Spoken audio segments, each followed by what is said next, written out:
Okay, great. We grabbed a camera and our curiosity to find out how closely owners and operators of bars, restaurants, and other indoor dining locations in D.C.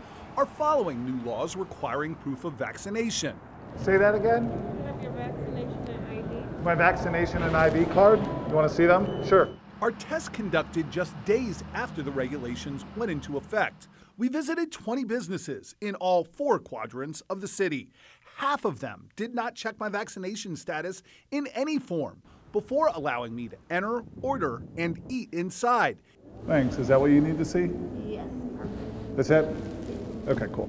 In fact, 6 of the 10 that did not check me had not even posted the signs now required by the city warning customers about the new rules. You know, we're in this crazy world right now where no one knows which side is up. Everyone's trying to do the right thing. Mark Bucher is owner of Medium Rare, a steakhouse with a location in D.C., in addition to restaurants in Virginia and Maryland where vax status is not required. Bucher says he's already seeing his D.C. location lose sales because of the regulations. I don't know the answer. I'm all for an ounce of prevention is a pound of cure, but also doing the same thing over and over again and expecting a different result's insanity. Despite Bucher's skepticism, he told us his D.C. location is enforcing the vaccine card entry law. But brand new inspection data just released today reveals not all businesses are following suit. Since the vaccine card entry mandate went into effect January 15th, the Alcohol Beverage Regulation Administration has already issued warnings to at least 6 different bars or restaurants for not checking vaccination verification. One of those bars, the Big Board on H Street in Northeast, was fined $1,000 after inspectors found 3 violations in just 5 days.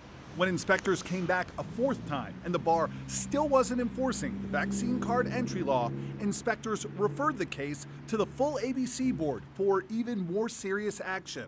A GoFundMe with the purpose of, quote, fighting against vaccine mandates in Washington, D.C. has already raised more than $12,000 to pay that fine and others for the big board defying the order.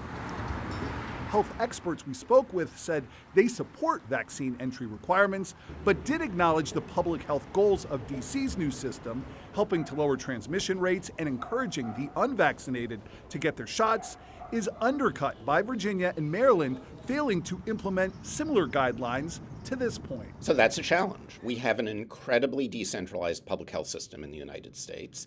And when you have such a close-knit region that has 3 states and multiple local health departments, this creates a lot of confusion. That seemed to be the case when we put some D.C. restaurants to the test. Out of those 20 bars and food establishments we walked into, 5 of them did ask for my vaccine card, but failed to also ask for my ID to verify that vaccine card I showed them really belonged to me. Say for here, right? Yeah, for here. No, I need your card. Just the card? Which is also required by D.C.'s new law. In the end, only 5 of the 20 businesses we visited got it right, checking my vaccination card and ID. Hi, one. You want to say can I have your vaccination ID, please? Yeah, sure. One of them, the Gatsby in Navy Yard, telling us they think the vaccine card requirements are actually good for business. Quote, if we didn't enforce the rules at the door, our guests simply wouldn't trust we are a safe place for them to dine. Still, the Restaurant Association of Metropolitan Washington, which represents the interests of more than 1,000 businesses across the region, said the new rules can be problematic. Well, I think that, what we have heard consistently from our operators is that the guidelines are vague. Late tonight, we came back out here to the big board to see if anything had changed.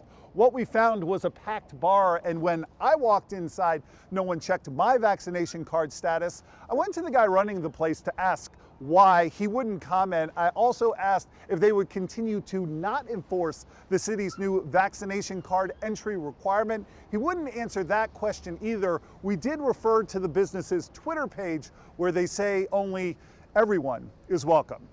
In Northeast tonight, Eric Flack, WUSA 9. Now, if a D.C. bar or restaurant is cited 5 or more times for not enforcing the vaccine mandate, they can have their license to sell alcohol taken away, essentially shutting them down.